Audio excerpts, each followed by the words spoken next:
My little sister just got pregnant. I'm convinced my dad had something to do with it. I remember the nights where I would hear my sister moaning and crying in her room. I would try to get out and help her, but my dad would always put something in front of my door. But after I saw the offspring, I'm horrified to say the least. Ellen was a quiet girl, senior in high school, straight B's, didn't really go on dates, didn't even really talk to boys. She has friends, sure, but not many of the male variety. She told me while I was reading in my room. In her hands was clutching the positive pregnancy test. She was crying. I felt stunned. I didn't ask about the father. It didn't really cross my mind at the time. I just hugged her after the stun faded and told her we'd be okay. I went with her to tell our parents. Mom immediately burst into tears, sobbing and shaking her head. My father went quiet, face going a few shades paler. Then he spoke up. "Why are you lying to us like this?" Ellen started to cry again as she shook her head. I'm not lying.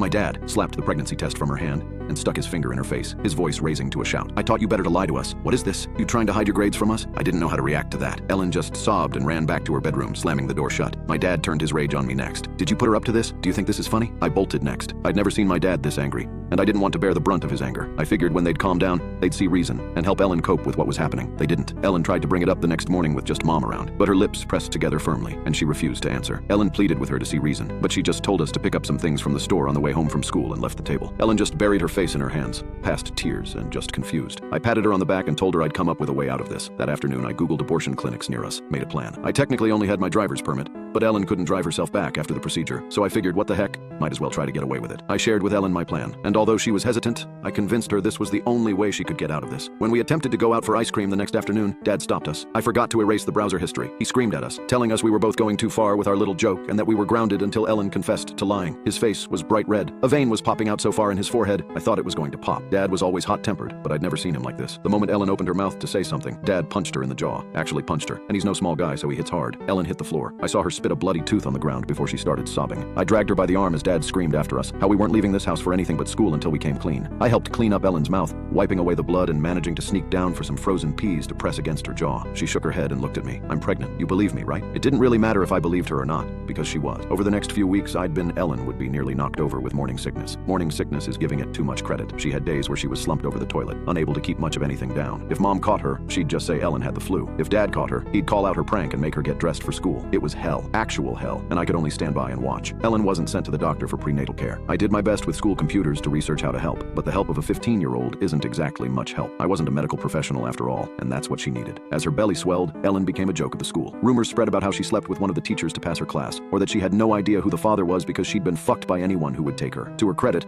Ellen didn't ever respond to these rumors. She'd just simply carry on with how she had. I think sometimes even Ellen would doubt her own pregnancy. I'd catch her staring at the mirror, running her hands over the bump with the most quizzical expression, like she had no idea what was really in there. And no, the baby bump didn't convince my parents either. My mother began to restrict Ellen's food intake, saying that she really needed to watch her weight, even though Ellen had probably never been above 100 pounds her entire life. It was incredibly messed up to have to sneak her food every night so she wouldn't be starving. Sometimes it'd be leftover lasagna from dinner. A lot of the time, it was only like a pack of raisins or a snack bag of chips. It didn't matter. Ellen was always thankful. Despite our screwed up situation, it did help me and my sister grow closer. We were just that difference in age that it wasn't easy for us to really bond. But I was the only one that really stuck with her. As she became more and more obviously pregnant, her few friends drifted away or simply stayed, stopped talking to her. Months passed. Ellen graduated with passing grades and looked positively enormous, even with the graduation gown. She smiled during pictures, and I think that's one of the last times she sincerely smiled. Now that school was out, though, there was no leaving the house. We were prisoners in our own home. I could only get on the computer with Mom or Dad lurking nearby, so no more pregnancy research. I had to rely on the notes I'd managed to take during the school year. I'd keep moving them around my room so that my parents couldn't find them. When Ellen went into labor, I thought my dad might kill her. Ellen was on the couch, moaning in pain, begging Dad to call 911. She needed to go to the hospital. He just stood there, his arms crossed, and he glared down at her. "Enough's enough. You are not pregnant." He snapped. He wasn't going to get help. He wasn't going to let anyone get help. What happened next is something I should have done a long time ago. I attacked my dad. Seeing my sister in pain while my dad did nothing was what sent me over the edge. I grabbed a pair of scissors off the computer desk and charged with a banshee yell. I didn't kill him. I was tempted, but I didn't kill him. I stabbed him in the arm, and as he toppled back,